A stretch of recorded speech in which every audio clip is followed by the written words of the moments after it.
Esselamu Aleyküm. Ezizleşler. Selamu Aleyküm. Sapara hoş geldiniz. Salam Kemine.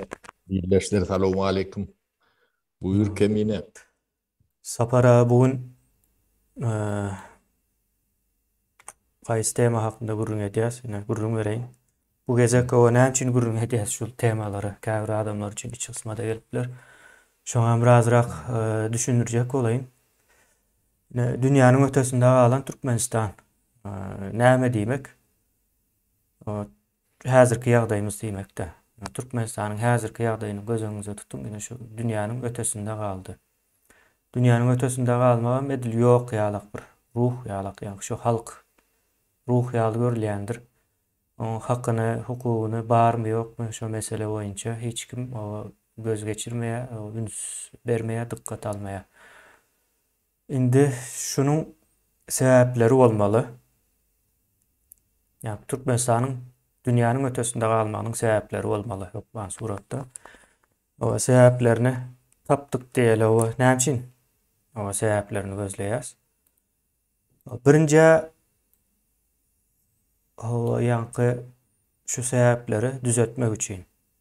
Sebäplerini tapyp bilsek düzeltip bilýäs ýanky problema meselesi. Göz öňümizde tutaly. Ine problema sözüniň manysy näme? Çözülmeli ýagdaý diýmek. Problemanyň keskitlemesi. Çözülmeli ýagdaý. Problema diýmek erwet zat däl, gowy zat aslında. Misal üçin birinji o samolyot uçuran adamlar özlerine şunu problem edipdir. Uçmak meselesini. Ýani problem edilmek diýmek şu meseleni çözmeli diýipdir de uçmaly adamlar diýip. Baktı dedi. Uçupdurlar, o maksat edilmekde. Soň o türkmenler 100 ýyldan gowrak geçdi. Birinji uçulan wagtdan bäri 150 ýyldan bolandyr belki. Türkmenler entegem uçanok, ine biz problema edinemzok. Edil şoňa meňzeş, köp zady problema edinemzok özümüze. Kemine.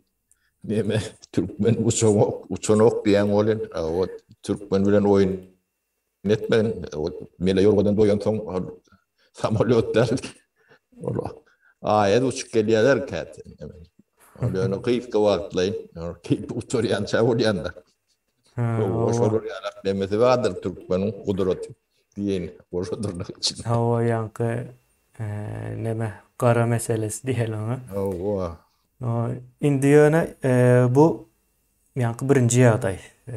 Ýani çözmek üçin meseleni, o çözmek üçin o sebäplerini gözleýäs. Ondan soň ikinji nemesi sebäpleri gözleýänligimiziň ikinji sebäbi diýeli. O cezalandyrmak üçin sebäpkärleri. O hakykatdan o cezalandyrýas bizim elimize o günäli bolup o elimize düşmeli däldir. Gaty erwet neme? Näme üçin biz bu zatlaryň aňyrsyny görüp başladyk da. Ýani 2 ýylyň içinde bunuň arkasynda nähil zulumlar bar. O näçe adam öldürüpdir? Ýani türmelerde 50 000 adam diýilýär da.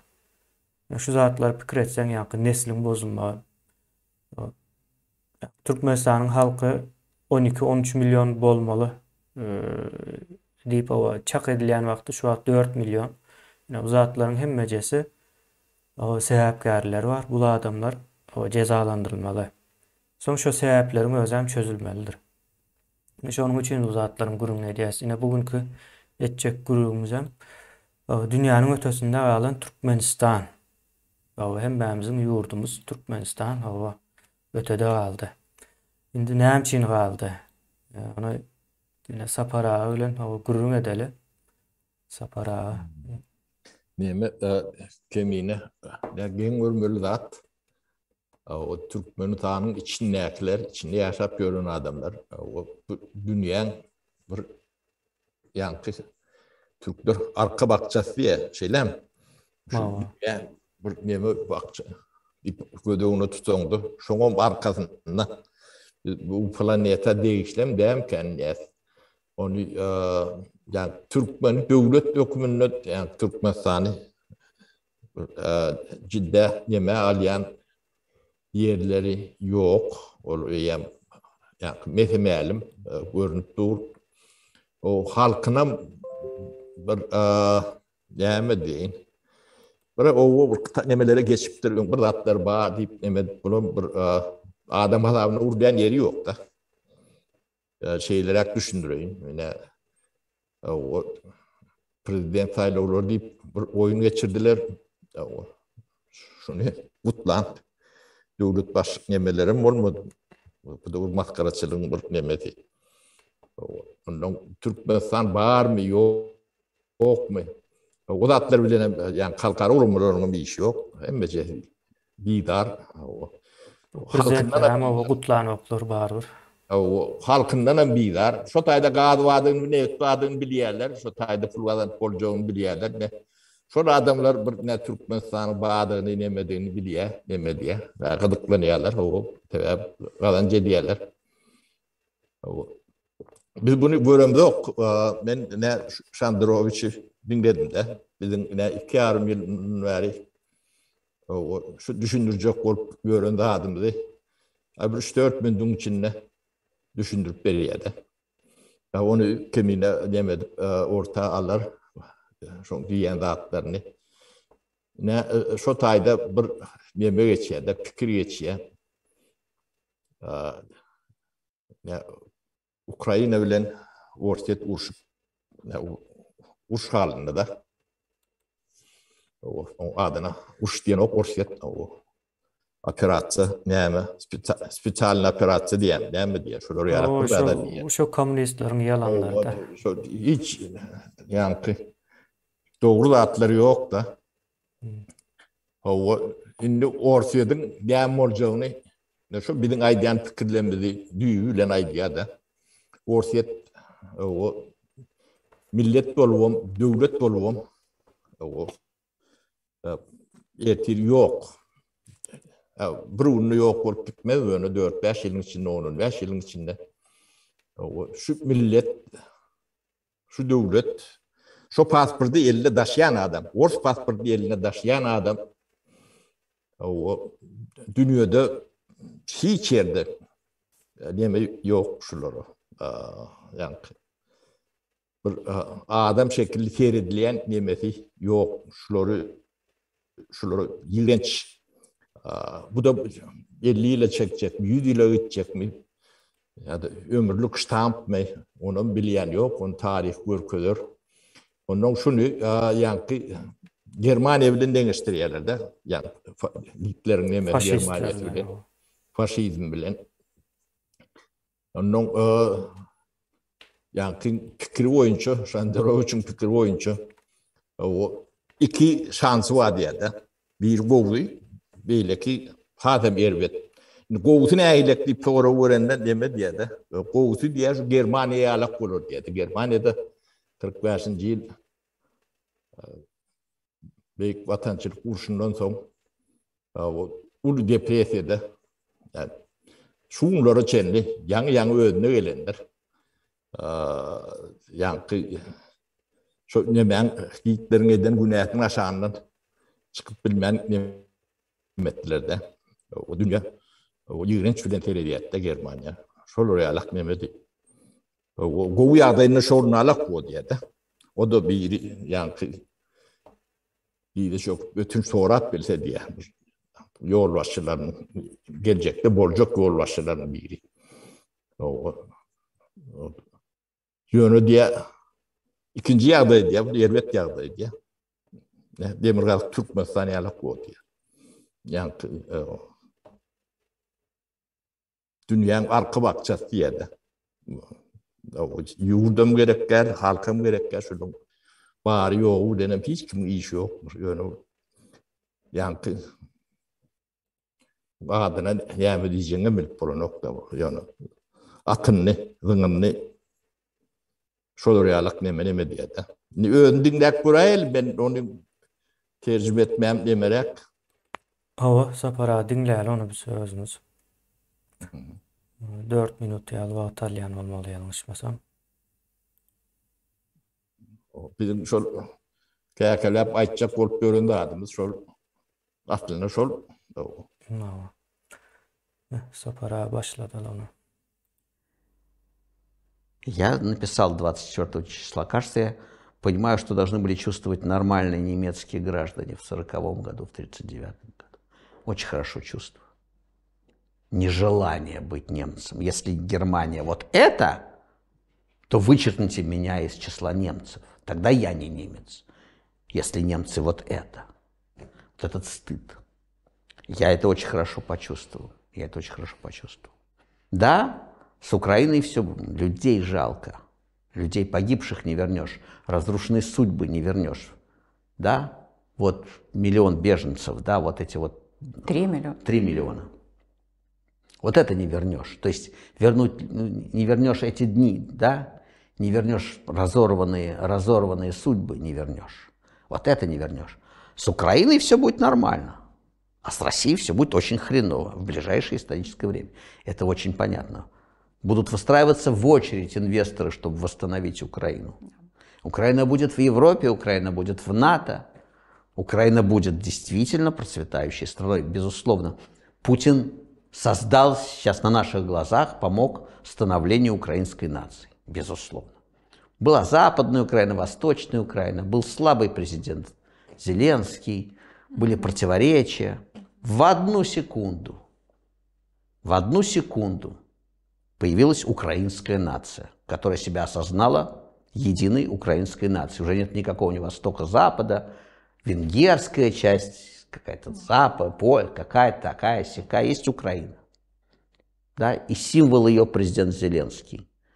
У нее еще будут трудные времена, но сегодня, безусловно, славное время, которое создает на наших глазах украинскую нацию. А Россия погибла, просто погибла. Путин, они высосали как просто коктейль через трубочку. Они высосали все в себя. Да?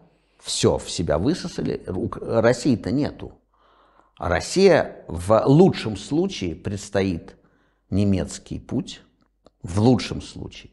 Это десятилетие позора и унижения и выхода наружу к людям, да, в мир с извинениями. И какой-нибудь будущий премьер должен в Мариуполе встать на колени, по примеру Вилли Брандта в Польше здесь, да, в гетто.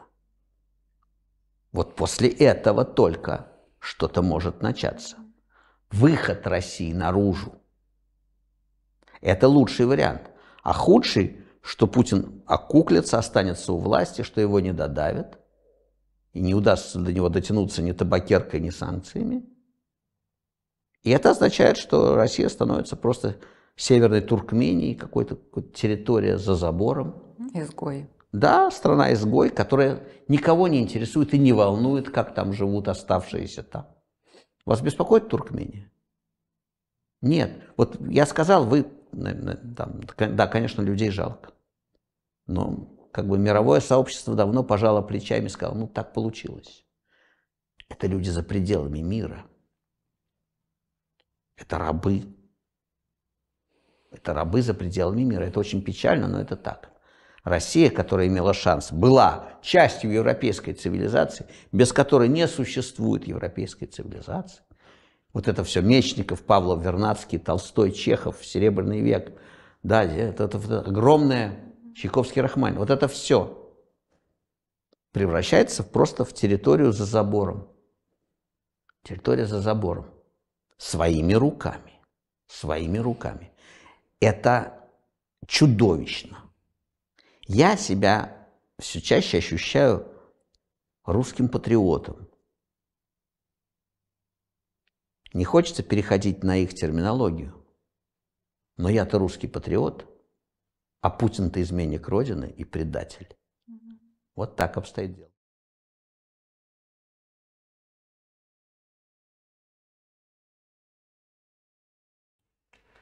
Sapara yine umuman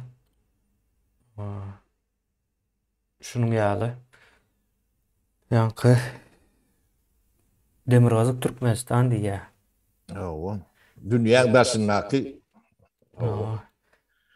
Ullong nemesi diye olun o da öntem.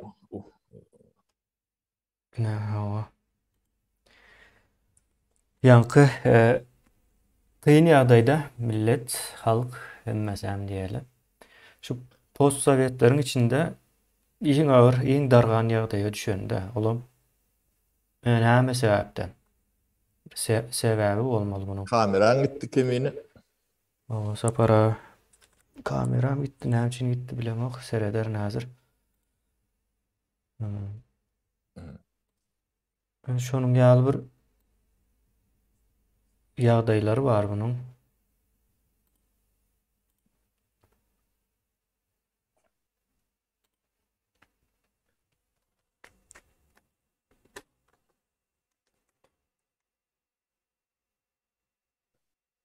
Bir ödem altın asır o kalkınış yine şoňa meňeş o demelen fasadynyň aňyrsyna bolýan zatda. O Türkmenistan şu ýagdaýa uruşdan soň düşdümi? Ýok. Hani soňky 30 ýyllar. Uruş ýok, 70 ýyllarda ýokdy. Bu yetkiler yani 4-5 ýyl uruş geçiren döwletlerin dönüm agyr yetkisi barda.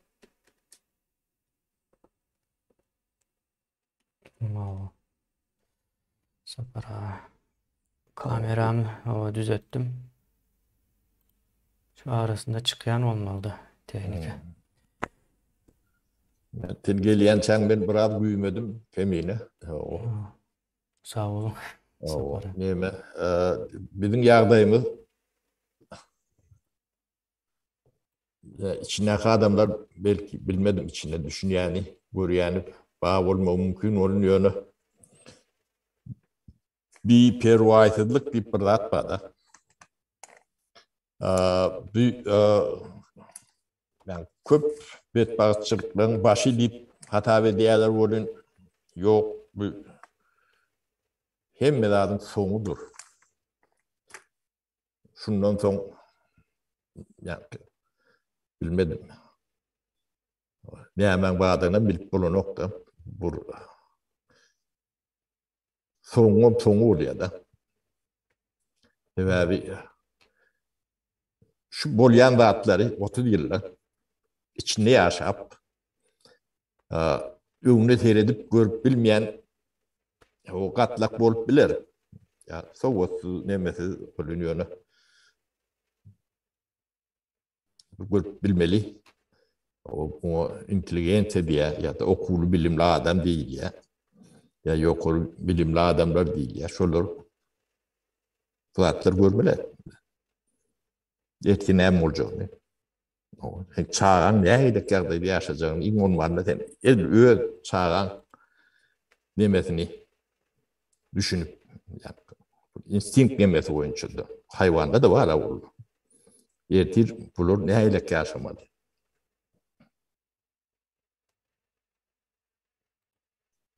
Şo zat ýok, ama batyr olunyň bir perwaýsızlyk diýip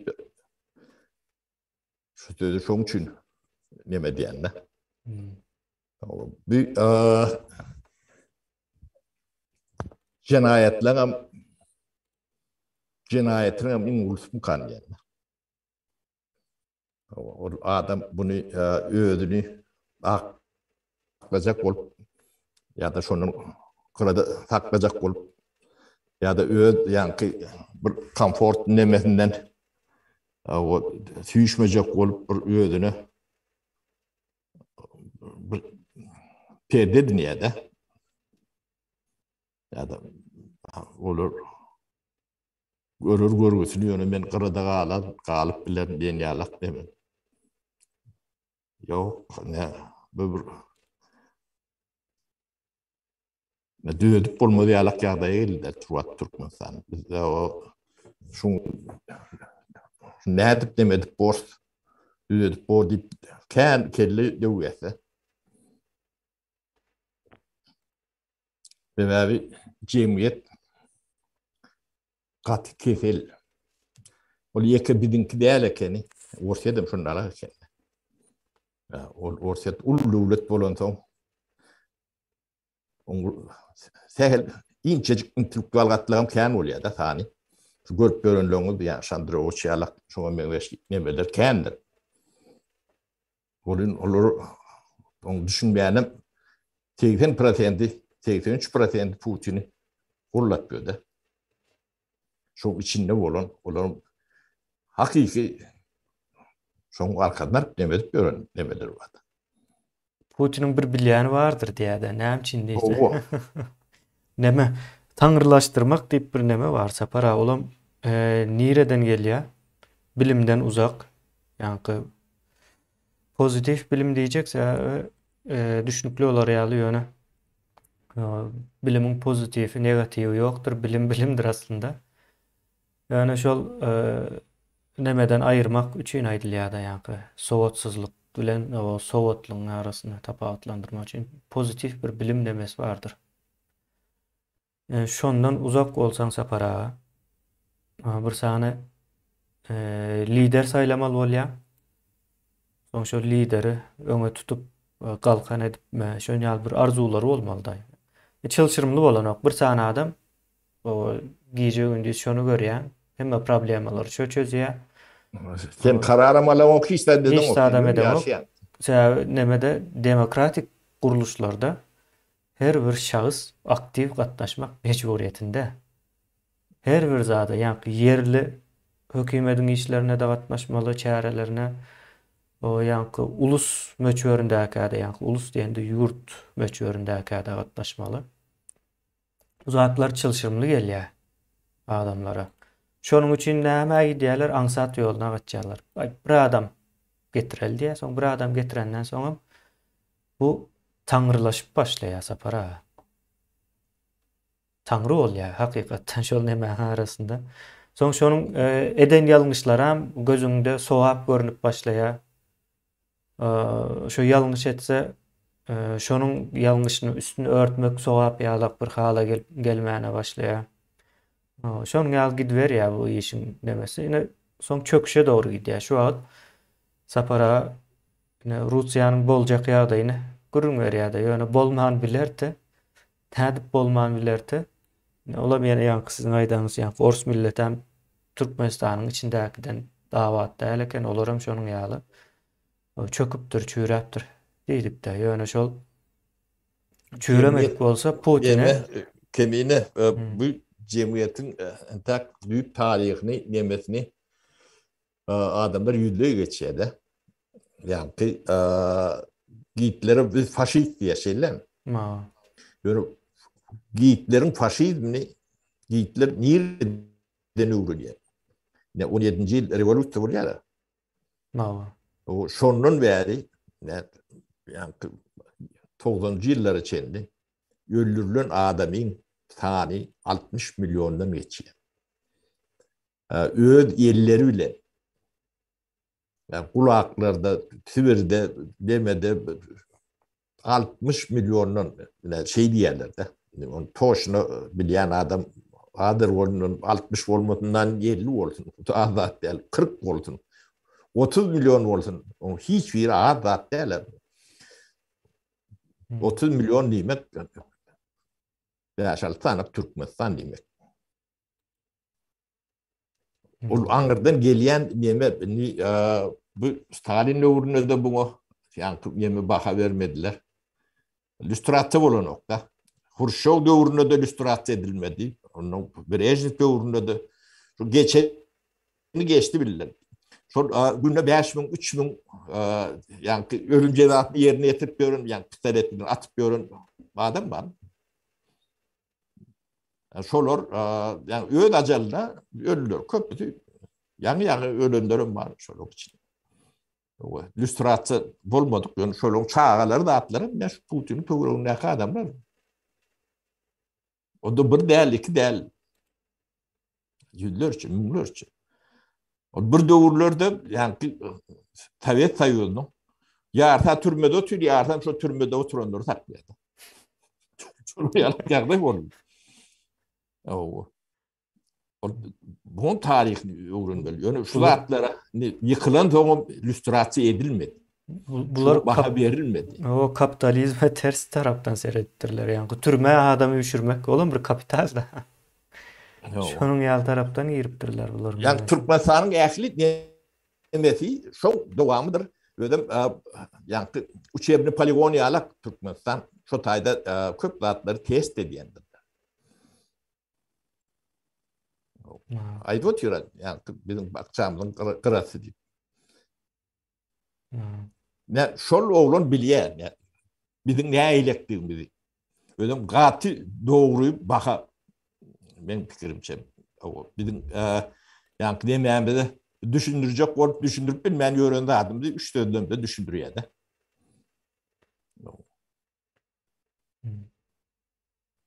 Ödem bilýärler. O bir bu değildir. Yo hemmesi bilýär. Ors Ors bilýän bolsa o o inglislere ya da Europols diýip aýdaly umumlaşdyryp ya da O- Günwatar diýel olar has o bilýär bu ýagty. bizim Türkmen biz näme bilen o. Durmuş bize gerekkenmi? Bir näme şu zatlar bilemdok. Bizim akıllı men näme diýip ýörenemdi kene. O men halk artisti diýip ýören var, men kino çıkardım diýip ýörenler var. O men roman ýazdım diýip ýörenler var.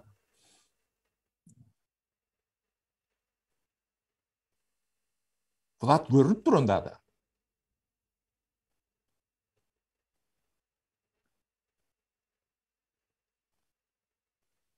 Yani biz bile ne dedim de o. Buna baha da veremiz o.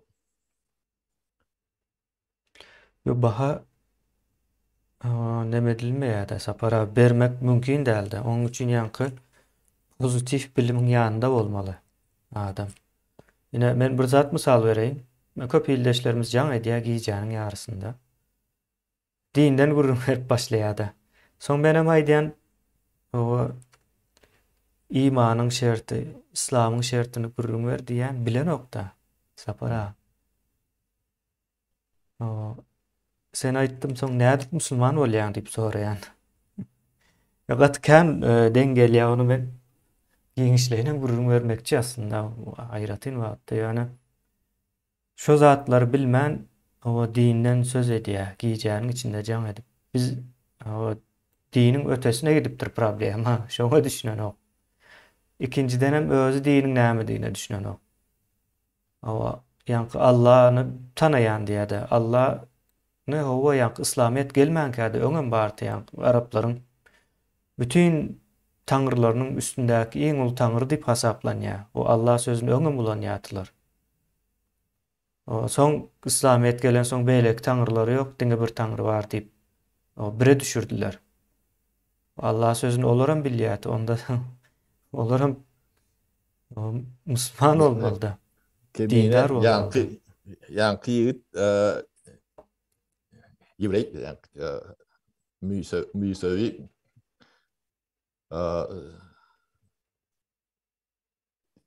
boğum zabıyti diýdi. Tanrı'nın yardımından çıkaran milleti biz şu an. Ben Tanrı anan yan diýip ýöreň Tanrı da gerek gelekin dedi. Yardımcı olur ýalak. Şoňa gelipdir. Ýa hakykatdan hem ýanky problemany başga bir ýerden gözleýärler. Ödem gul bolup ýaşaýar diýip aýdyp oturar. Biz hakyky şu gul ya gulum däl, gulum bolup bilemdi. Gulun eline de käri hünäri bolmaly. Birdat ýönde seni ýanky gul edip taklajak adam ba. O kenden birdat ýönmese demetmese ýöny boşuna sen kaýaň waý ködüň wa diýip çörek berip bereni o gulu ýezi. Şu wagt gul bolmaly diýär agramly öýle. Ýöne kaýakly çanlar gitmiyor. Böyle uruş yok vakti. Yani 2,5 milyon halk daşında. O nädip bolýar ýene şu soru. O nädip bolýar? Ne? Sorulmaly, sonra ýene sebäplerini gözleýärdi. Nädip o halkyň ýarysy taşynda. İçindekiler hem aç. Şonda da açtı ýene taşyna näme üçin çykdy? Bakmak üçin çykdy. Şonda da aç içindekiler. Sonra son gatken sonra var. Näme üçin soran oklar? Ne diyeme yola açan okur diyorlar. Evet. Bulur yankı Türkmen hava yolları var. Bu bir kuruluş. On uçarları olmalı, tamaliyotları. Öyle. On servisi olmalı, löçükleri olmalı. Yine bir topar prosedurları var. Onların sebebi cevapkarşılıklı değil mi? Adam çeker. Şol löçük 3-4 ay uçmasa yani uçuşu göğürlün o. O bir o niyatçı vaat diye 2 yılın işten okları. O bulur aylık günlüklerim yoktur. Karşı oturma gider başka yerde tapan yerine gider iş. Onu bir dargıdan sonra yani şu kuruluşu hava yollarının kuruluşu onu sen ayağa da aldık bilmiyorum. Yani loççu bir ünlü ruhname okuduk yetiştirip bile ama olur yalak yani yok okuyacağım yok Türkmenistan olur yalak teknisini hemen yetiştiriyor. O fakat aşağı edecek gibi de edip bile noktur. Mümkün hem der, edibim bilmeyen der. Görüp durur.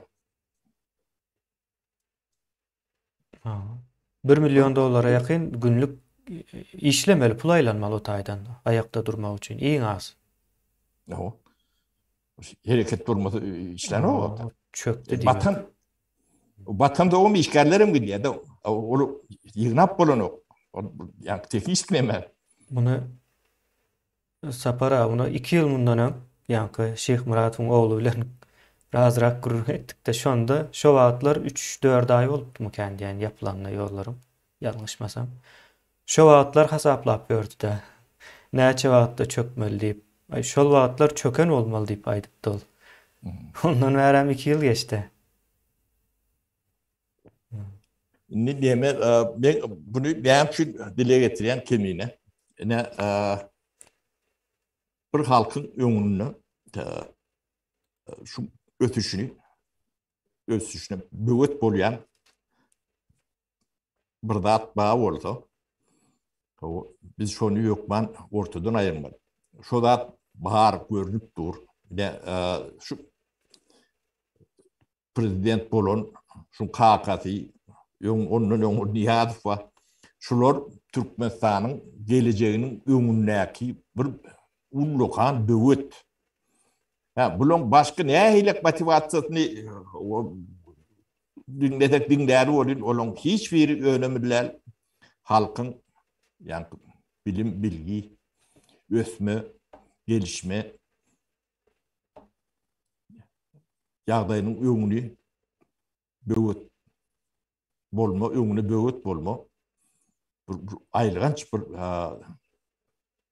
bu günah değil, bu halkı yine getiren yeri şu tay. O yer şarın kırasına da koyuyorlardı. O gelecek yokum diyemeler, geleceğim yok, hiç tadı yok. Şu an Türkmeni yani 30 yıllık bunun yağdayını getirmek için katı ullokan iş geçirmelidir. Adam ödlemelidir. Demetmelidir. O da burunlu olayan da değildir. Bunun ne şu an devletin başına nemeler var. Devletin başında bolma hakları yoktur. Bu nedir? Cinayettir. Bir milletin geleceğinin önünün nemesidir. Bu Allah'ın adına da Tanrı'nın adına da bunun şu tayda oturma yağdayları yoktur. Bunları hiç gürrünsüz atın yatkın yok edin böyle bunun şu tayda oturma mümkünçülükleri yoktur. Bir halkın bitmekçiliği abi. Bu uçtan ağırdır. Şu an Türkmenistan'ın başından geçiren dadı 7 yıl, 10 yıl bolan uçtan ağır yağdı. Cemiyet çürüdü. Fikir edip bilen adam yok. Gören dersin. O fikrini edip bilen adamı parmak bat tanıymalı adam. O nir dediğini sen halkın, ödün, yurdun nirdediğini başka birinin dilinden öğren demetmeli. O biz şol ökenik diye. Öğrenen, demediyen, öğrenecek bulyan adam yok. Bu problem olan demesine yani buran iğneyen adamım yok. Yani yüzlerce olmasa ne türmeler var arada. Sen vurun et. Bir aydan uğrak, bir yarım aydan. Ne sağdan cemiyet oldu. Şolar yalak, yağdayı, eşten günü hu edip dünyanın ayağa kaldırmalı. Türkmen'de hiç sat yok. Hiç sat olmadık yalak. Ana cemiyet keter olanı şunnalık oluyor. O orsiyette de ne yani çağları ölüp yatıyrdı. O planne kan edicileri kalkalarıyla guruluşuyorlar. Şuratları teret. O Sapara zat sargayalar. Men ona hayran kaldım. Şu O tayda diye şu var olsa getir oğlum diye de. Soňgular ne çüren cemiyet çürenle şey çürüyor. Bu yalak cemiyetin yani yaşama nemeti potansiyeli katı çekilir. Yok desem oluyor. Dünya için hop bulur. Şu an yok. ortaya dünya hop kalyanlar. O yok olmak Ben için şunun nörüye. Ortum yani orta hop yani deme hop bot bir öğrenemeden o. Dünya hop kalyan. O hakikaten hop kalyan. no. Bizimkilerim şöyle aşağı nakı neme yani ortayadım bir nemeti vilayeti ondan ömetir yani nemetin daşın nakı vilayeti.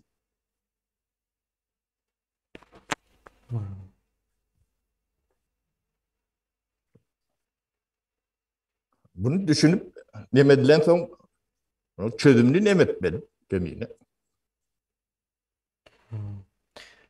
Sapara bunun yine bir iyilleşimiz, o birleşmek var arada yazıya da 3-4 göze yazaydım kendi yani. O kimi birleştiriyor yine birinci soru. Kimi birleştiriyor?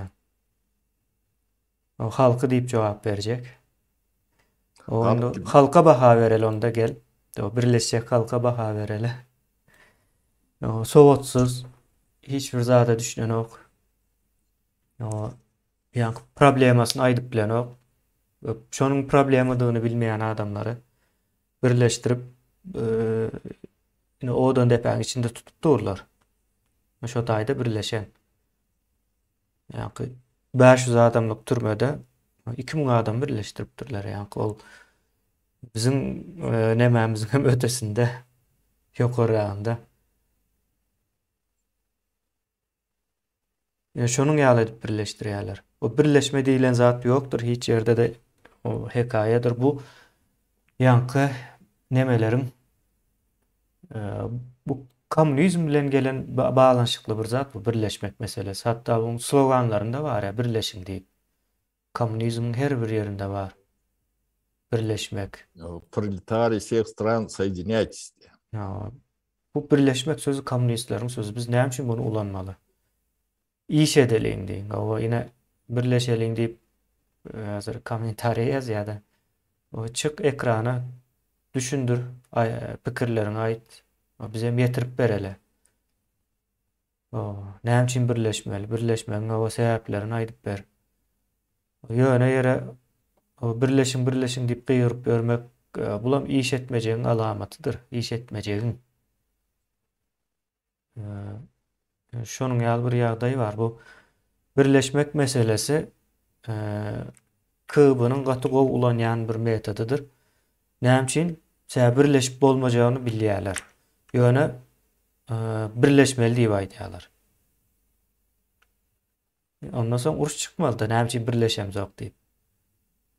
Onuň ýaly zat ýok. Birleşmek diýilen bir zat ýok. Birleşen zatlar var ine. NATO var. Ýewropa bileleşigi var. Seredin nädip birleşipdirler.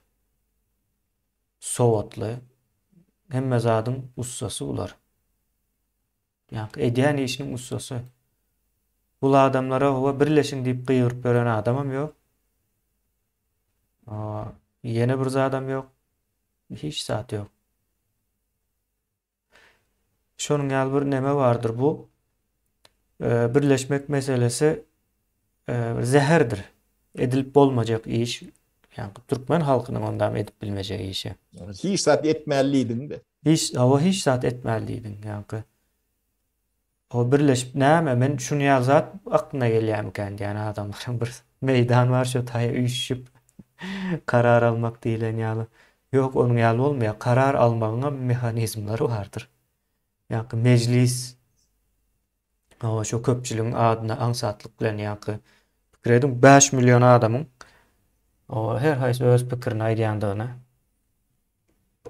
Soň bu nirede soňlanjak? 5 milyon adama söz berilenini pikir edin. Näçe günde, näçe ýylda tamamlanjak? Soň o taýdan pikir nädip seljeriljek? Mümkin däl. Şonuň üçin ýa-ki meclisler döredilýär. Şo taýdan gelýär. Ýa-ki problemany üstünden atlap birleşmeye gitmek. İkinci problema. Öňden bäri bir problemaň bar. Çözülmäne garaşyp duran. Munyň üstünden atlayan birleşmek diýip ikinji bir problema yaradýan ýanyndan. Alsaňy iki problema. Ýöne ikinji problema has agyr zatdyr. Näçe diýende şonuň problemadygyny hiç bilen oklar. Şu çözgütmüken diýär ýa-ki. O problemaň özüne çözgütmüken diýär. Ýok, onuň öz birinji çözülmeli. Nädip çözülmeli? Birleşmek diýilen zat hyýaldyr. Hyýal. Hakykat bilen bagdaşýan däldir. Türkmeniň ýagdaýynda hakykat bilen bagdaşýan däldir. Soň ine inteligensiýa barada gurrun edilýär. Yani birleşmeli adamlar şolar. Inteligensiýa birleşmeli. Olam nädip birleşmeli? Orta sagdyn pikir atylmaly. Nähil sagdyn pikir atylýar? Problemalara seredýär. Näme problema bar? Türkmenistan diýilen döwlet ýok. Problema şo taýda. Onda o duran zat näme diýip sorasaňyz, o duran zat ýa-ki Kremliniň kölegesi. Sizin Türkmenistan döwlet diýip hasap edýän zatyňyz Kremliniň kölegesi. Başga hiç zat däl. Şonu o kölegesi diýip hasap eden wagtyňyz eýen birinji problemaňyzy çözýäňiz.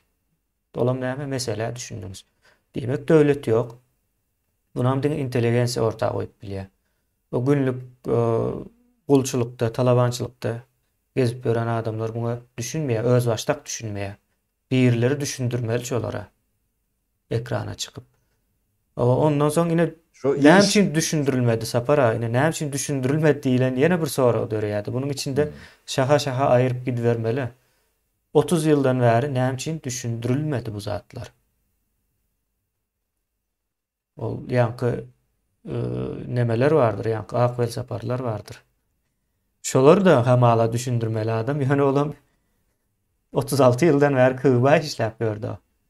Orsun protokoluna işleýär. Yani KGB diýmek Orsun protokol diýmekdir. Şoňa hyzmat edip ber.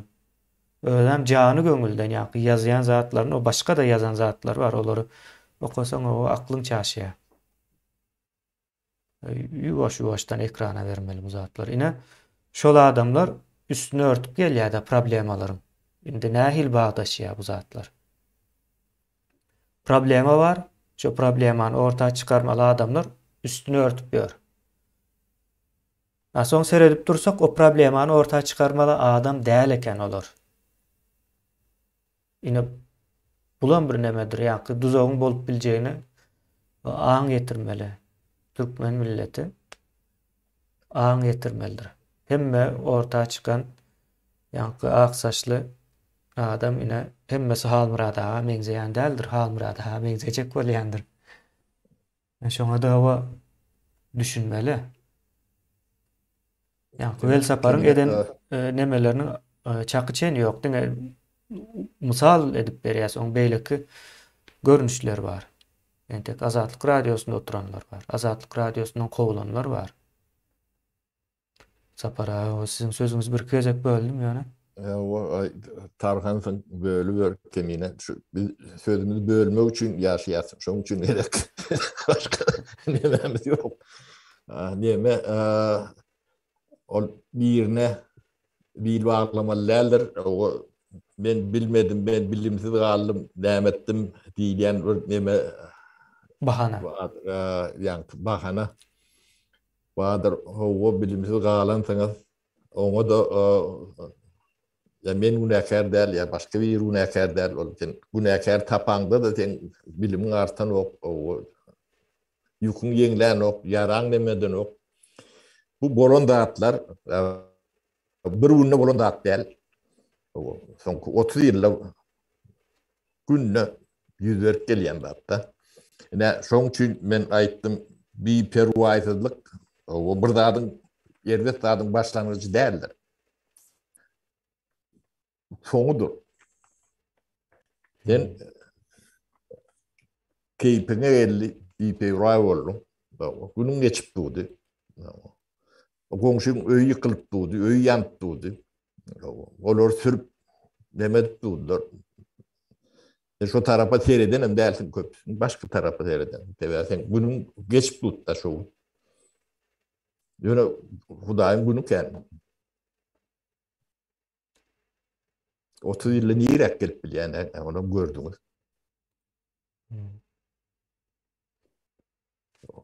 Bir topar oyunlar oynanıldı, sahneler nemedildi.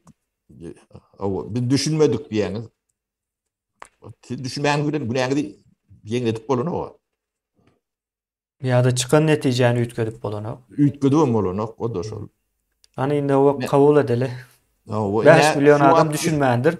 Hemmemiz kabul edeli. Ütgeyemiz o şu zaten. Yine şu attı bolup görün da Türkmen'in hak eden dağının bedelini çekip gör. Bedeldir. Tebligatın bu kanuni beyle kanunlardan has nemedir. Yani bunu alacak bana olur. Baştan yanlışsan şonu hasıl ediyen de. En sonunda da. Yankı Sapara. Türme vurup sanatoryada yaşayacak oluyorlar bunlar. O türme düğü, yurdun türme düğü, türmetinden görüp dur. Yani şu neme köçüdeki milisten kanundan görüp dur. Onlar adamini işleder mi? Bu çörüğü yok burada şu yani militlerden sormalı. Bir çörük verdi. Seviyesi işletmedik şolar.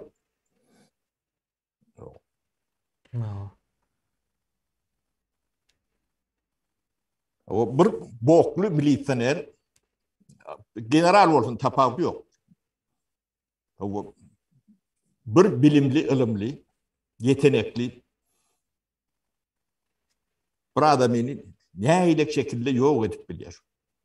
Bunu getirip bilen şol bir adam diyen adamız sizin yani şu militsioner var. Yani şunlara boklu diyenler sebebi İbne Türkçesi başka sözüm tapam yok. Bunları yalakları. Sizin milyonunda değil şu burada. Milyonunda. Siz neyle kahraman olun, general olun, beylik olun. Siz yalak ibneler milyonuna değil. Bir iş edip görün adam.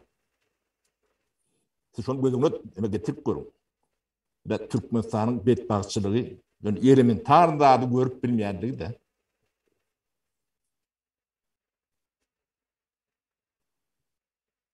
Ne? Bolon deme. Şu ibnelerin elinden devleti nerede almalı? Ne mesele şu taydı.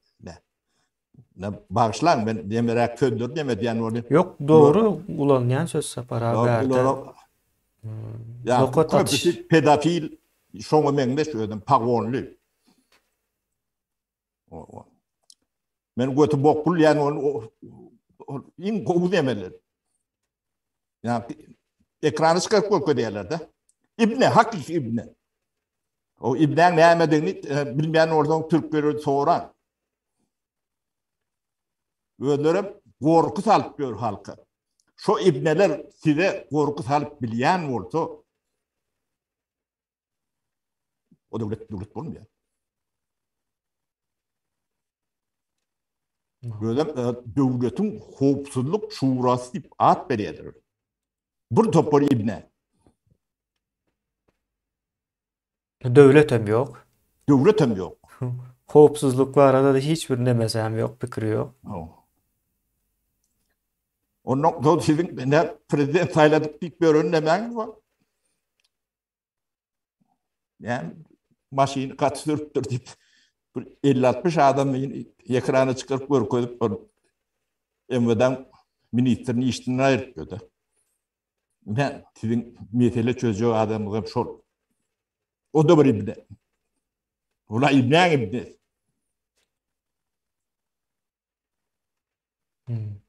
O. Sizin de ben yalak biri şol hemmesin karşıda durup dövüşüm verip onu halat etmedi. Sizden onları hakkını vereceğim de adına mı et bilen okur da şolun kimliğini. Yani ben ayıp oturuyor da şolun ibne deyip. Hakikaten onu ayarından atıvermediler. Hayır bir demeden de. Onun içinde yeka abad yoktur. Bolması mümkün hem değil. Abad adam o tak var mı? Şotayda oturmuyor. Bunun eline deme var. Türmede ediplerin oyunlarını gören.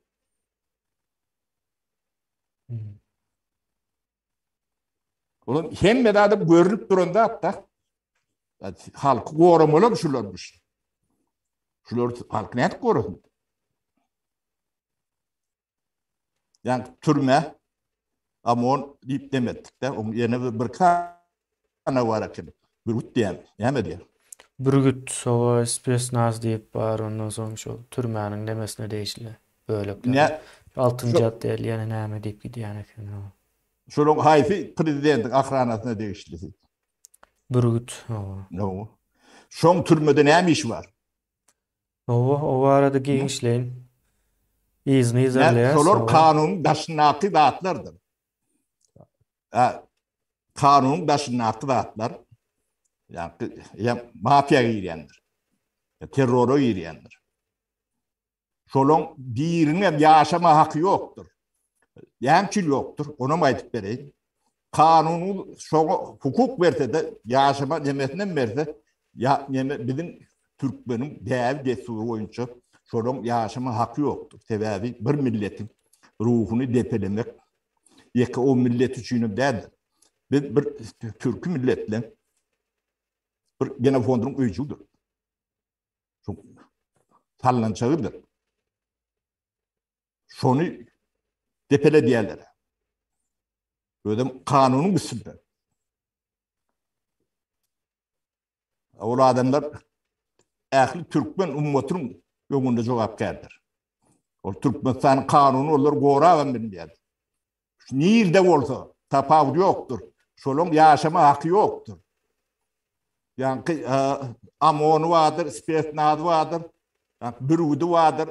Şu türmenin içine girip bir demek saçına ya da demesini deper yetiren bir bağ olsa yaşama hakkı yoktur. Kanundur şu Türkmen için. Biz çoğuna varmalıdır.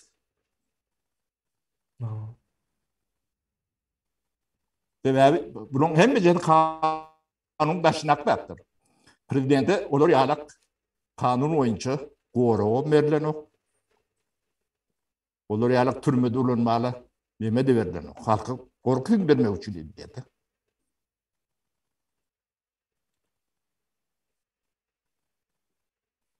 Ne?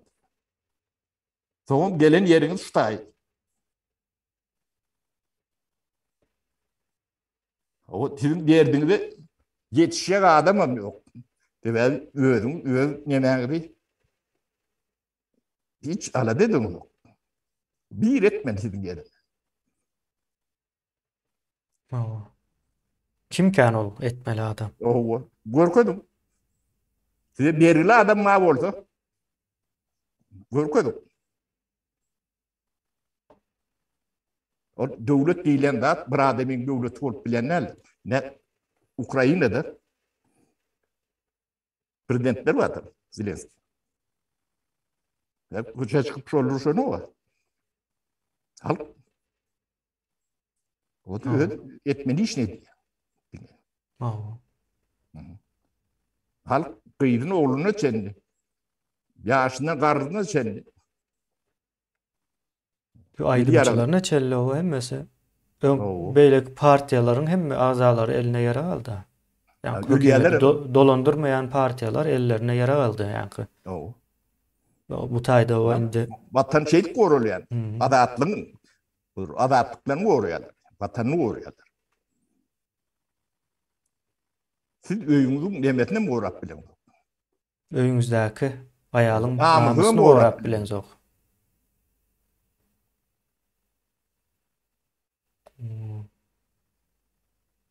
Onun yine de bir nimet meldat temine şu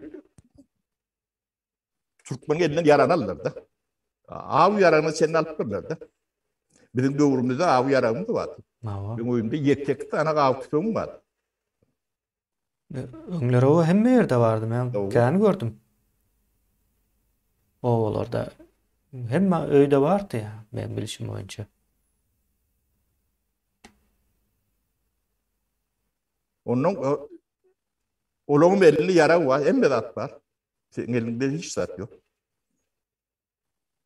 Özüm ediyen zatları biliyor ediyorlar. Yani bilmeyen eden okur da.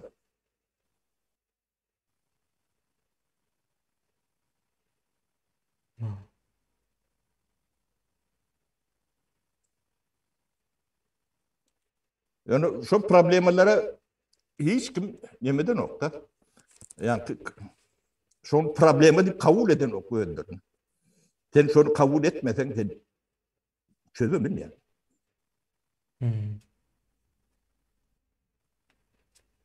Misal için ve şu türme sallayan adamlar vardı. O sen salyan adam senden güneğinden nun etse güneysi var. Bu neyle kanun uğrap biliyor. O şoňa köpsü düşünen nokta. Ben köpsü hem de iki tarafam düşünen ok aslında. O günahsy köp bolan adam günahsy ýok türme basýada. Doğru mu kendi? Yine de kanunun bir formülü vardır, işleme formülü. Şu kanunun önünde hem de kişi diyen olmadı. Kanunu işlet bilen o.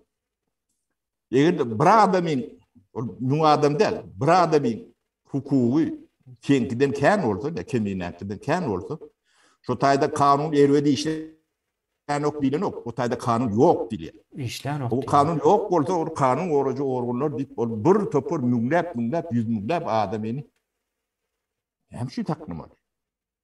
İşleyen ok diýmek bir sözlemden ibaret. Onun Yo. yani bizim nememize gawat gelen ok problemimize. Men sapara bundan soňky bir çykyş etjek, o kanun näçe işlemeýär diýilen soraga jogap berjek. Şoňa neme diýen? Ýene ýyldaşlarymyz üçin ýöregite taýýarlykly hem soraga jogaply neme geçirenine. Onun Dile biten tüý ýalak ol kanun işleýän ok sözü. Yani şu yerli hükümet bu arada başta kän gurrun ettik de. Onun talap bolman soň biraz gra tüýşürdik de tebe millet. O zatlar beni işi yok da. O bir edip vermedi. Bir düşünce enemez. O yerli hükümet yerinde sen devletin oluyor şu taken ne ben. Özünü saylayan, özünü demediyen. Özünü iyi. O kadarınızda da öndürünüzde de bağlınızda da hem öndürseniz sevinti. O yönü yerli hükümetin dolandırışı olmalı. Yani demokratça şu taydan başlayanlar. İlk olarak demen desentralize etmelidir.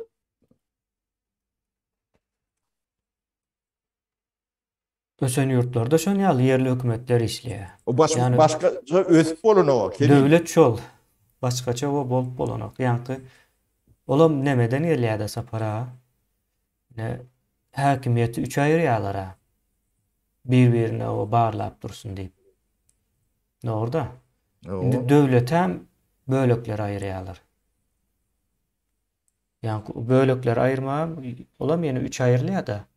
O Türkmen dilinde aýtsak ilçe iň aşakda gelýär. İl onun üstünde gelýär. Ondan soň ulus gelýär. Ulus sözü Türkmence sözdür ildeşler. Gedip nemede neme gelipler. Bakımların koşkularında var. Ulus sözü. Dememizde gaty neme? Ama ulus möçber, yani ulus demek yurt umumunda, umumu demek. Yani ulus möçberinde. İlçe, il, ulus. 3 aýrylýar. Yani döwletin guruluşy 3 aýrylýar. Yani häkimiýetler hem 3'e bölünýär.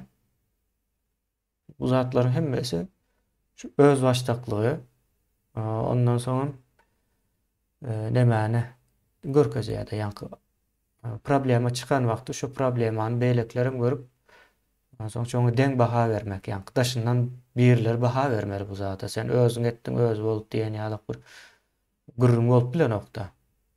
Döwlet dolandyrylşynda.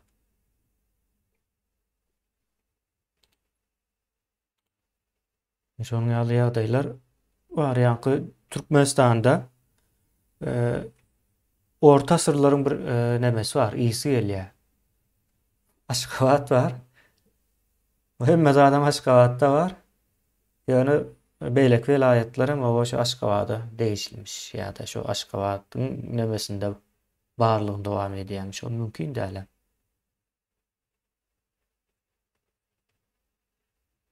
O täze Türkmenistan gurulsa onuň ýaly düzgün bolmaýar. Ýani paýtagt hökmünde nemeder, iş göreder. Esasy güç ilçelerde başlaýandyr. Yani meclisin hem guruluşy şondan dörejekdir. Yani Aşgabatyň içindäki meclisin guruluşy o ilçelerden döräp geljekdir. Bunun nemeler gatykän sapara onu aýratyn bir tema etmeli-de. Yani näme üçin Aşgabat o dolandırmalı däl diýilen nemäni. Beýleki ýurtlarda da şoda. Bolun o başgaça kemine onu bolýan bolsa tabiat saýy diýilmez. Moskwadan etjek boldular emme zady.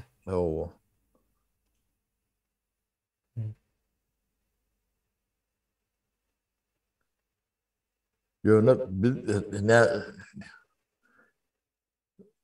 bir pellahanaň bir soň demesine gelip tutar. Yani Türkmeniň bundan agryk bolup biljek mi ýa bolup bilmejek ýagdaýynda dur. Biz şu bize böwet bolup duran nemäni aýyrmaly. Ya şolaň elinden almaly. Onu şu döwletiň ýagdaýyna, döwletiň etkerini guruluşyna teretmeliler. Şolaň armiýasyny äýlep bolsa döwlet öpürmälik.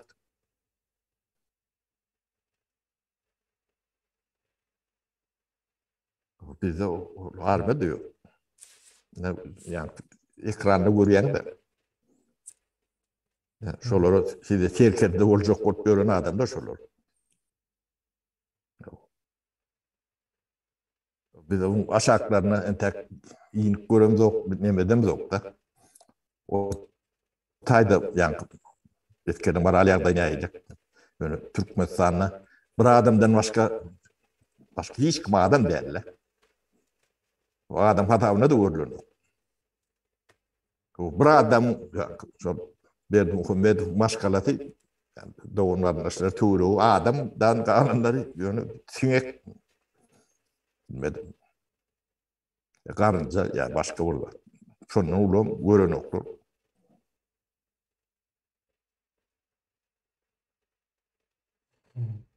Ödüm ähli adyň öňünde döwlet, bir milletiň öňünde o döwlet bolmak Gatırıyor. Bilmedim. Bu niyetinin ne eylek vereceğini yani sözüm tap olan nokta. Bu milletin geleceğini uğurluyor. Sağlığını, sağlığını gözünü getirir yalak derler. Ne? Şu an Türkmenistan 12 milyon halk olmalı. Ardından yok var. 3-4 milyonum yoktur. Kimden soramalı bu? O. Bu günaha geçisi gerek bulara. Bu meselenin. Urş oranında şolar yalak demek oluyor mu dedi. 60% yok ettin diyildi ki yalak oluyor. O yok eden. Yönü karına mayi var. Ruhu mayi. Yönü mayi var. Yani bul olmalı da yaramayan halla da. O daşında o görüp sapara işleyenler. O içinde de jurnalak bunda şu içi. Yani şu ekranın oturmadı. Yani haber nemelerini seyret. Şolon hayvanı ne tapavdu var ne seyretip görmüyor. Hakik hayvan yani vatan havarları alıp barayanlara hakik hayvan. Yok yani pagonlu nemeleri var diye de. Şu Hayvanların ütköşük yapları yok. Şu vatan havarlarına seyretsen şu hayvanlardan ibaret de hem mesela. Ödlerim yani inler o perde taknaçılarım taşlak kaçıptırlar öyle. Bunun taknalarım bir yeni kemenleşlerdi. O yani internet ulgomu neme diye. Yani internetin tiyirliği yok, ulgom mu otaydı.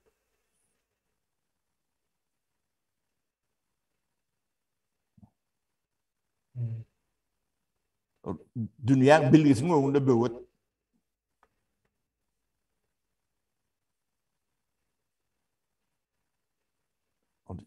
İnternet yok değil mi? Bilgi yok değil mi? Bilgi yok olsa senin hünerin yok. Kârin yok. Bilgin yok.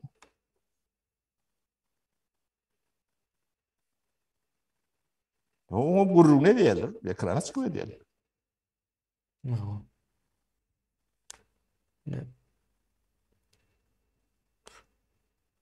O ne? Dünyanın yiğretine dip oraya. Yiğretine dinlen ya Şandroviç ayıttı. Dünyanın ötesinde kalıptır. İndi neme sapara. Bul O yankı eden cinayetleri belli. Bunların elinden yine o ne edip almalı ve cezasını vermeli bunların da. Birinci nöbette cezasını vermeli. Bunu en son nemesine çelle o giden yerine çelle o dirap bor. Yani onların gidecek yere yani önünden belli. Yani barıp yetecek yer diyeli. O zatları şu at şu taydan görünüp orada. Olar görüp bilmez, düşünüp bilmezler sebebi. Düşünüp bilen adamlar şu zatları etmeye de hazırkı bolup duran zatları. Feminin olmanlı halkın bir talavı olmalı. Şu yönü. Yani umuydu emeti. Olmasa sen zor edip bir halkı bağışlayacak olman demesine düşüyorsun. Dudağına düşüyorsun diye niyazak deme var. O halkına bir neme arzu var sapara talep etmeye değil yani şunun ya arzu var. Bir et versin. Biz onu nemedel bundan sonra alkışlalı diye de. Kahraman edel şu edip verenleri. O da yine şunun alak olmalı. O 5 yıldan sonra yani şol olyadı. Şoňa gelmeli däl bu ýagdaý. Ha gelben bilmeýär. Geljek diýse de. Ýolunu açsaňam o ýagdaýa gelip bilmeýärse yitip giden milletler bardyr dünýäniň ýüzünden. Şol nemede ýagdaýda Türkmenistan. Yitip gitmeli. Yani Kızıl Kitaba ady ýazyljak bolupdyr Türkmenistanyň. Bunu şonuň ýaly edip kabul edersiniz ýa beýlek şekilde. Tapawdy ýok ýöne sapara bunu halkın etjek o gatla var. Onu hemme halk olup edilmeye varırım. 5% halk ediyor. Elmide ama 5% halk çekip gelýändir. Beýlekler jahildir. Hemme yerde de şoldur. Etjek halk var. Yani bu taýda şu ýagdaý var. Olaryň elinden nädip owa almaly. Hemme kim şo gyzyklandyrýar. O ber diýmeli. Hökümeti bular bermeli. Başka nemesi yok. O bermese näme boljagy? Ya o bermese näme boljagyny soň aýdar. Bular wagtyny tapyp berip bilse zor bolduklar. Ene kakalara kaçtı. Oğluna demetiplendi. Deme. Yani yaçı diýdiň kemine 70 näçe prosent setaldy. 72. O 72. Şonun halkyň öňüne şonu bermediler. 72% setaldy. 72% owa ses alypsyň, ine halkyň içine goýbereli näme diýär? Alypmysyň, almanmysyň biz barlap göreli test edip. Sebäbi statistika ýene bir zat ýok da. Son biz hakyky näme etmeli onu tejribe etmeli. Halkyň arasyna o goýberilse ýanky serdarjany 72% oy alypdyr da. 72% adam şonu gorarmy? Ýanky 28%'ın elinden. Bar göreli. O kakasynam o seredip durar ýanky. Gaddafi'nin ýagdaýyna gelermi gelmezmi? Şu taýdan açyk sora bereli.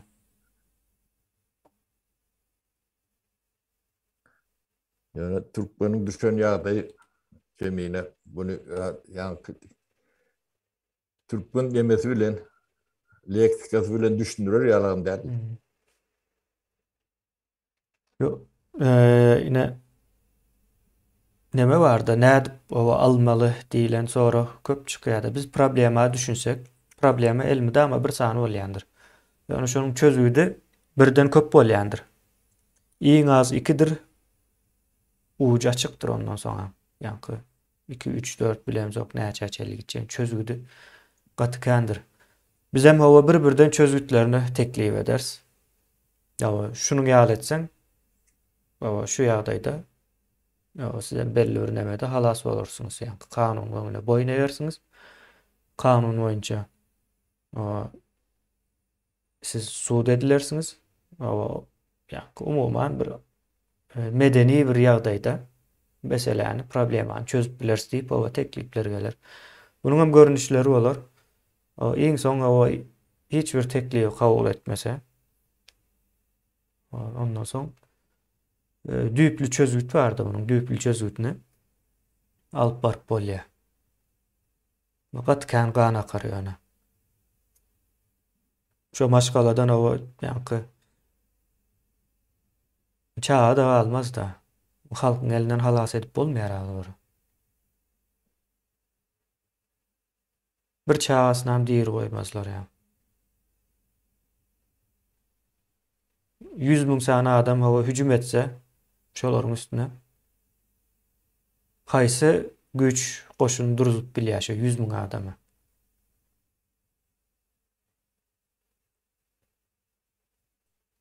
Vatançılık duyguňyz oýanan güni şular ýokdur. Ine Ukraina diýen edilýän janly nemedir. O dünýede iň güýçlü ikinji goşun näde? Hiç taýyp bilenler. Ne ruh. Bu zatlaryň hemmejesini adamyň ruhy diýenler. O sizin ýanky üstüňizde depelep öldürülen ruhuňuz bar. Ne şonu diýer etmediler. Nawa. Hem birleşmiş o men düşünýän diýä, onu şon ýalykdyny ýöne millete nädip düşündirmeli bir probleman diýä-de. Ýanky demokratiýa diýip gatykän ulanýar. Şu demokratiýanyň näme diýini okusaňyz, näme etseňiz gaty köp zada düşünersiňiz şu jemgyýetiň guruluşy barada. Demokratiýada demokratiýa diýilýär ýöne ýene de o karar alýanlar belli başlı adamlardır. Yani karar alma mekanizminin içine giren adamlardır. Şunun için temsili diýede, ýa-ni vekilçilikli demokratiya diýip bir sistema bardyr. Dünyada hakyky demokratiya ýokdur hiç bir ýerde. Vekilçilikli demokratiya bardyr. Ýa-ni saýlawa gidýänligiňiziň sebäbi şodur. Saýlawa näme üçin gidýäňiz? Bir adamy vekil taýýarlamak üçin. Öz adyňyzdan. Milyonlar, ýa-ni milyonlar halk öz adyndan vekil taýýarlamak üçin gidýändir. O şoňa da vekilçilikli demokratiya diýilýändir. Şol adamlar problema, o düşünýä, şu problemanyň näde düzeltiljegine aşagyna goluny çekýändirler. O soň milletiň düşünmegi wajyp däl bu taýda. Yani problemanyň çözgütini köpçülik öndüren ok. Şo taýda ýatdy. Problema düşünýän adamlaryň sany elmydama az bolýandyr. Şu problemany çözüp biljek adamlara köpçülik saýlap bilmelidir. Yani köpçüligiň boýuna düşýän ýük şol. Ýa-ni o wel sapary jurnalist hasap edýän bolsaňyz, o sizin problemaňyzdyr. Mysal üçin edilen okda köpçülige görünýän tarapy. Ýöne şonuň ýyzynyň gitseňiz, ýene 30 ýyllap bolup gören zat bardyr. Çözülmeýän mesele. Şoňa gidýär. Ýa-ni o saýlaw näme üçin alyp barýar? Şu wagt mesela ikinci saýlaw diýär. Näme üçin? Sebäbi şu saýlawyň bolup bilmejeginiň üstüni yapmak üçin. Türkmenistanda saýlaw bolup bilenok. Saýlaw bolmak üçin konstitusiýa gerek. Konstitusiýa bolmak üçin hem konstitusiýon guruluş gerek. Şu zatlaryň gurrun ne diýäme? Şu zatlar bolman saýlaw bolup bilenok. Şu saýlawyň bolup biljegini inandyrmak üçin size ikinji gezek saýlaw geçirdik diýerler. Saýlawyň altyapysy bolman saýlaw bolup bilýän dädir. Ýok. Adamym ýok. Sizin öde insan saýlamaly bir adam bar bala. O adamym ýok. Adam ýok, hiç kim ýok. Hiç kim baranok şonu saýlaw diýip kabul etmeli biz dälim biz. Samsyklaryň dünýasynda mı ýaşaýarsyz? İbneler diýen bolyn kategoriýal neme diýerler da. Ýok, ibne hakyky ibne bular. Adam bolmadyk ýerde näde saýlaw bolýar. Gatnaşan adam var ýok. Ben size ibne diýme näme diýen? Siz aýdyň. O adam näme bolsa biz bileli. Ýöne adam däliňi görüp dur. Beýniňizde de düýjänki de emezi ýok. Yok sapara yine şu domuz diýilen hayvanı görsen şu näme diýip sorasalar domuz diýerde. Dogry dälmi? O saýlawyň bolup bilmejek ýerinde saýlaw geçdi diýmek. Domuza domuz däl diýmek ýalap bir zat da bu.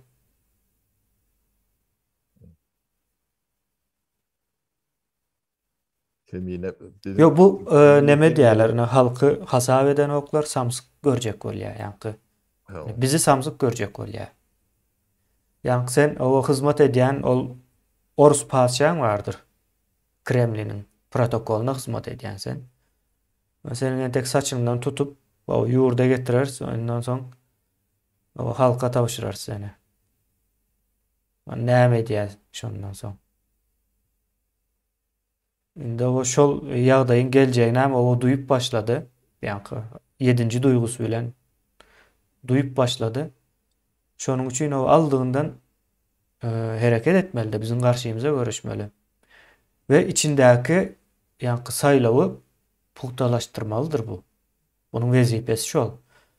Yani saýlaw geçmede bolup bilenok. Ondan soň hiç kim o saýlawy kabul etmedi dünýäde. Türkmenistanda saýlaw bolanmış diýip bir ýerde aýtmady da. Nowruz bayramı kutlandı yani habarlarda. Nowruz bayramı kutlapdyrlar yani saýlaw kutlamandyrlar da. Soň näme etmeli? O ikinji gezek saýlaw geçip ýa-ni şu saýlaw prezident sözleri köp ulanmaly. Türkmenistanda prezident bolup bilenok hiç kim. Prezidentlik jenaýatdyr. Biz düýbünden başga bir sistemany tanatmakçy.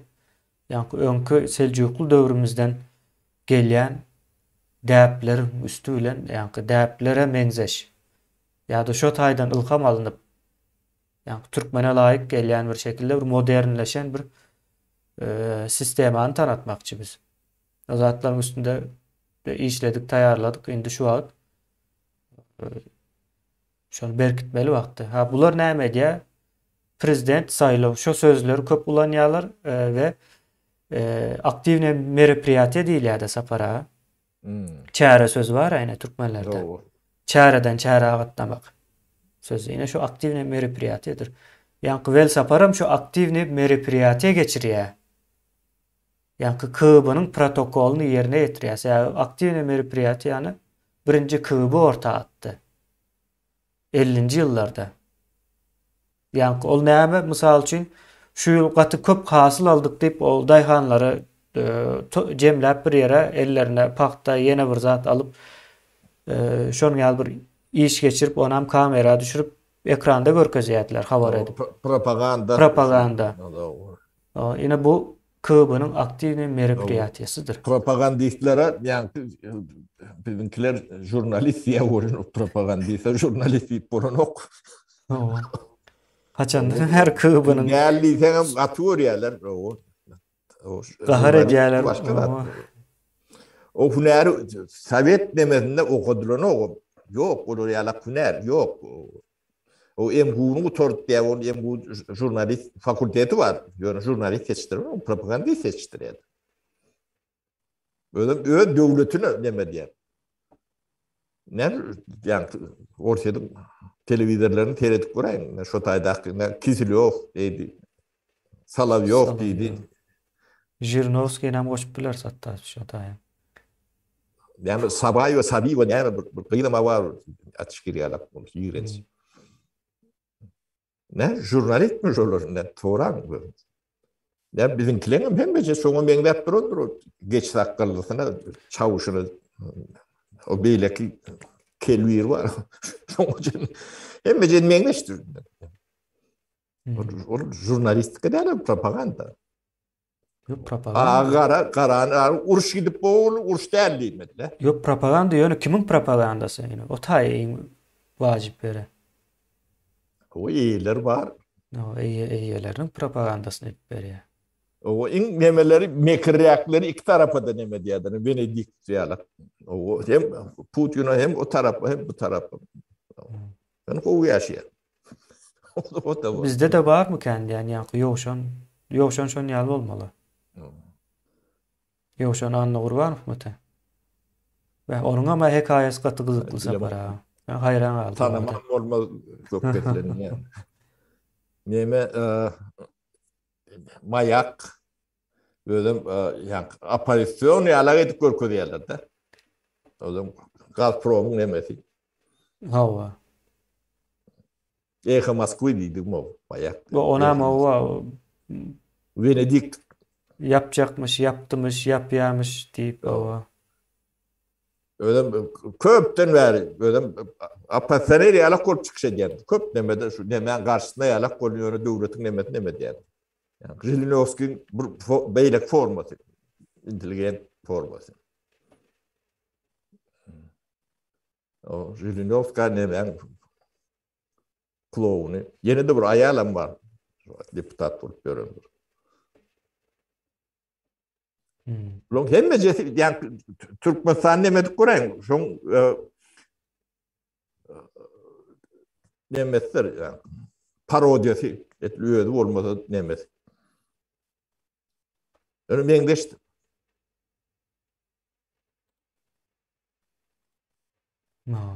Halkyň geleceğini nemetdiler, ýok etdiler.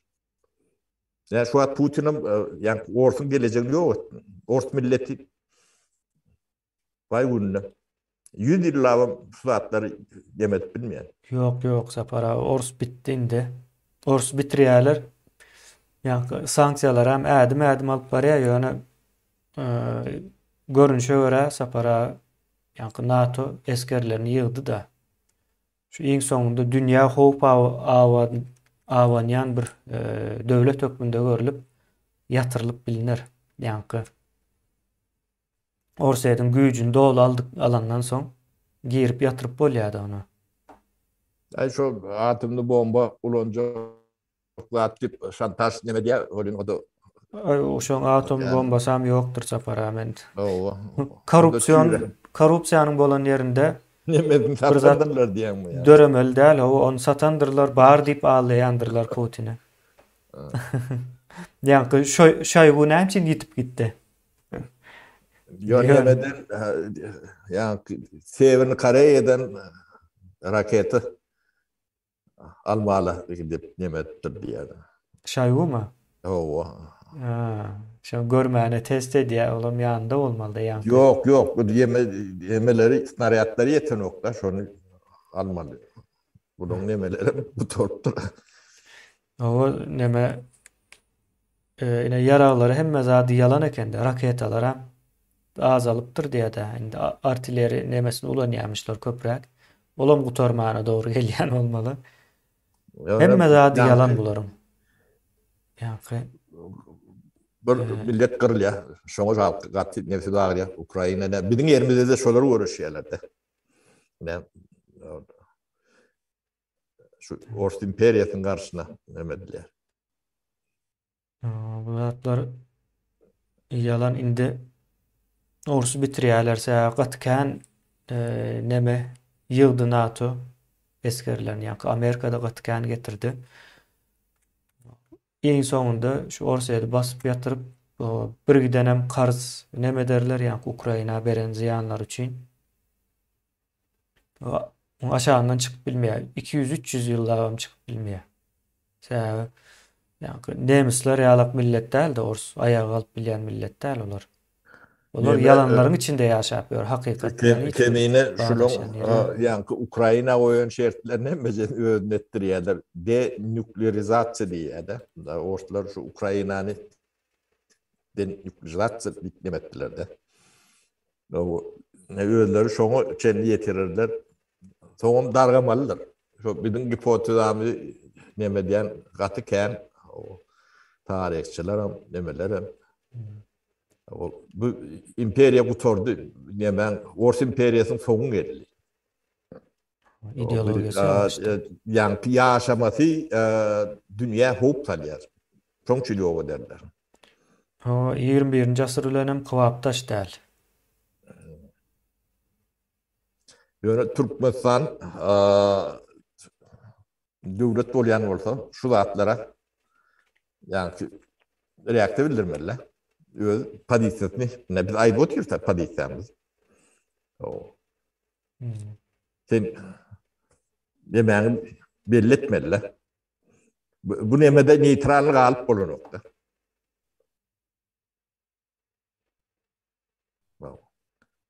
Yani şu buça irpeniydi, şu tuguroklarda bolýan zatları sen näde kabul edýän? Ne Türkmenistan türmetinde bolýan zatlar şu zatlar hem de. Biz bunu yani urşsuz parahat yaşadık. Yani bu uçağına irpenden bize dem yok ya yine de bize dem yok ya yani onun bilen nemet bolan ama. Long hem mecetin Türkmenistan'a bir formada türmeler Türkmenistan türmelerden buraya. Değildir yani şu bu uçağda onu yarattılar. O neme türme yani oturun yetkililere karayışlara medişolur yalaktır. Engleştir. Hiç neme daha yoktur. Vahşi. Onun bir bulur İbn Dimelal o. Yani neme diyeyim.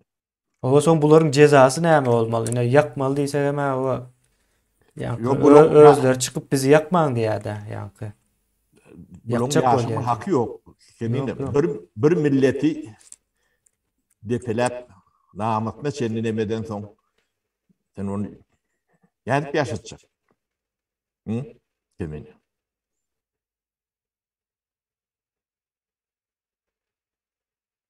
Bir milletin ruhunu defelep öldürdüler. Öde böyle edip. Namatna çenli. Şulon ýegini pawonlon pedofil mektepdäki ýaş çağajyklary daýalaşlaryň özüm 80-90% ýegini pawonly nemelerdir. Ýa-ni vatan havarlarındaki yığınaktaki nemeler vardır. Yazıp duranlar mı şu? Hı. Eli yok demedi. Eli bloknotlucalar. Şolar ne hadip yaşatacak? Pedofiller köpüsü. Köpüsü değil hemmesem. Hemmesem şonu yaldır. Yani şonu halkı şoları yarak dağıttır korumalı adamlar öldürür.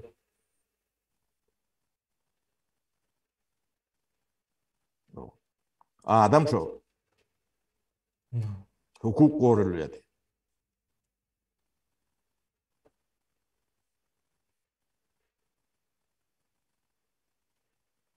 Direkli adam bir memleti adam bir anırtında bir daha bağır adam şoları yarak gerik barar. Şunun içinde ne hemen ayrıntı durumunu biliyorlar. Yönü birini korkutup çürüymeli. Çok şey var ya. Kanun düzülü, kanun korallık barayan adam yok. O zatlar ne için doğurcanlaydı o? Yok kanunu yok etmek için var yalar olur otaya.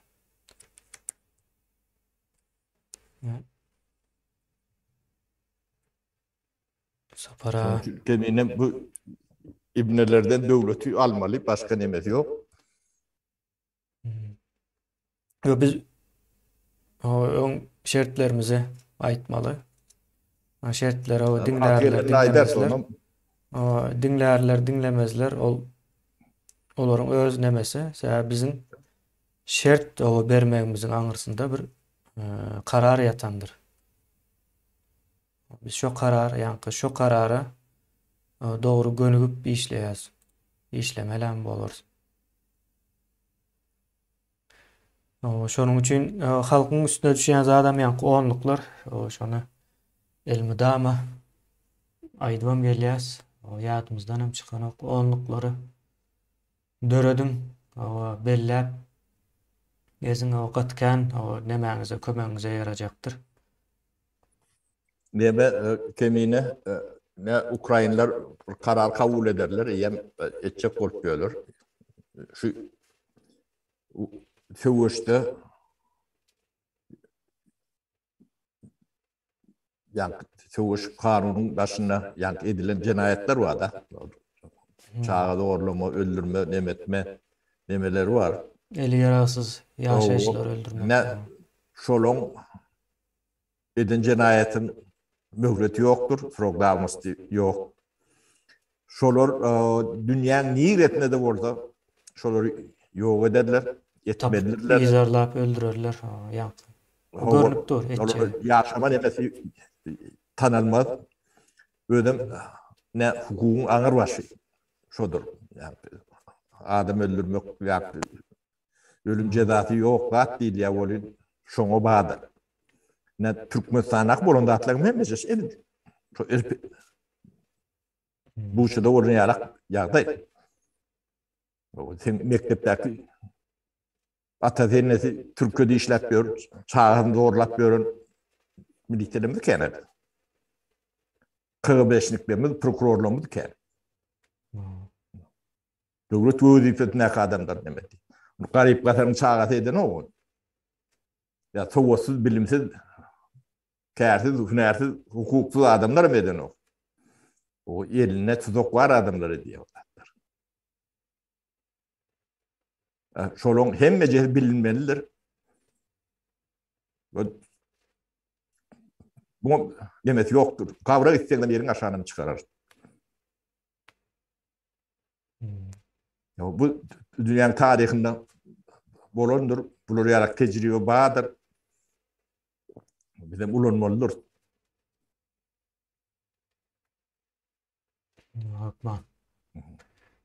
Sapara yoş cemlesem bor. Bir yarım saat. Bolya sağ ol temine. Bunu devam ederse biz indi yoş kızgalanlı işe girip başlamalı. Vaktimiz hem o azalya. Halkına yankı bu gatyrak gidilýänliginiň sebäbi şol. Ýani halky döretmek bizim maksadymız. Orta bir halk çıkarmak. Şonuň üçin şu wagt näme üçin halk hasap edilmeýär dünýäde? Türkmenler bir millet olarak bilinýär.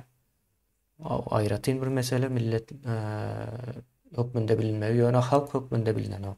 Näme üçin? Sen eliňizde pasportuňyz ýok. Bir ýere barsaňyz Türkmenistan diýseler üstüňizden bilýärsiň. Birinji aýdym aýdyp ýördi ýa-da sizinki. Atam önüp aýdym aýdyp däldirap ýördi ýa. Ýani biz halk hökmünde görülemzok. Başyňyzda şol bolsa siz näme diýýärdi? Siz hem şol bolmaly diýip aýdylýar. Şonuň üçin halk hökmünde däl, başga da sebäpler kanun. Birinji göze iýilýän nemeler şo da.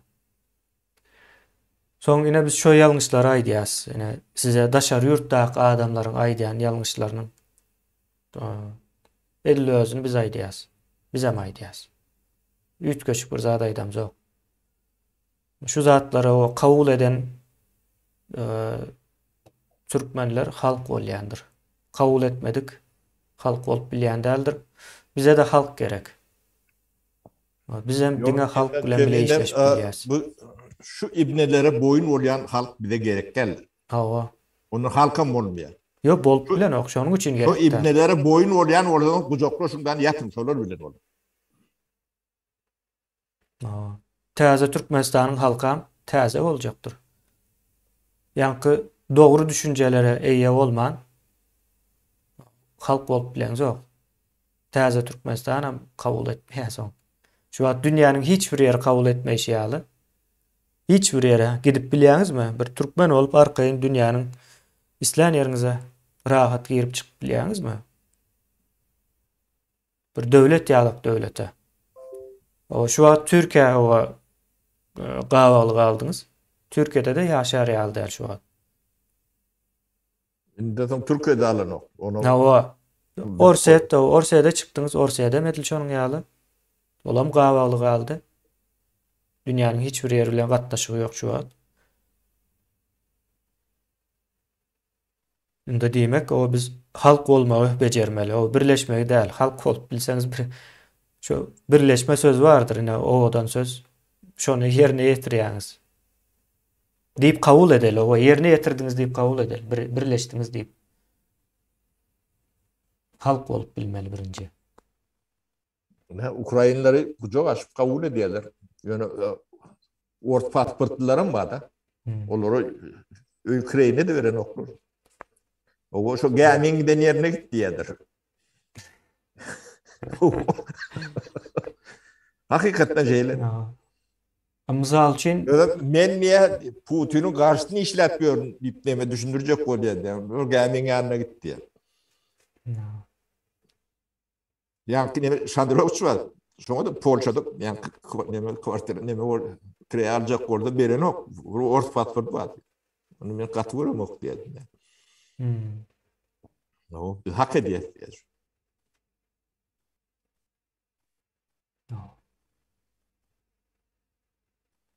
Şoň üçin millet bolmalylar.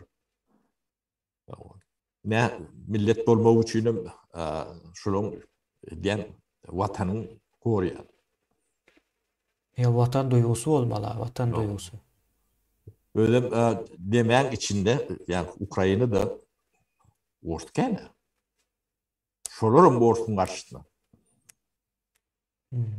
Yani siz gorajak diýip gelen orta şoňa garşy näme gorajak, dilimde gorajak diýär. Diliňiz barmy diýilke.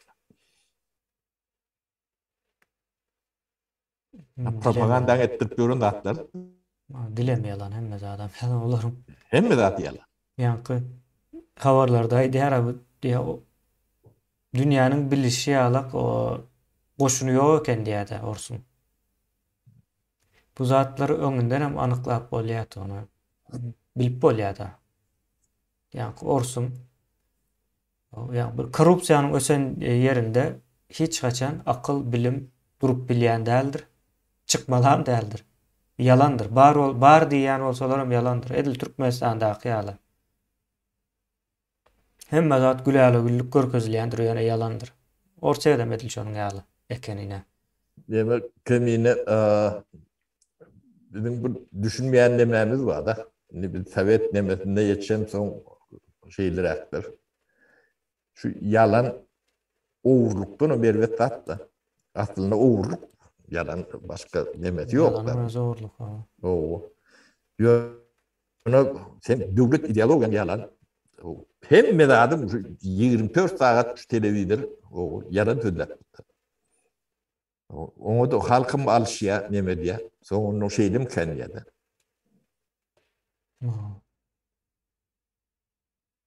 Yani dünya düşündü. Katı o yani bakım düşündürdüler. Öğüdler düşündürdüler ortadan. Kimliklerini, nehmetliklerini. Bir de onu tanıyak bunu. Onu hem de Putin'in droidi yok. Putin yekeder. Bir topor nemesi vardır.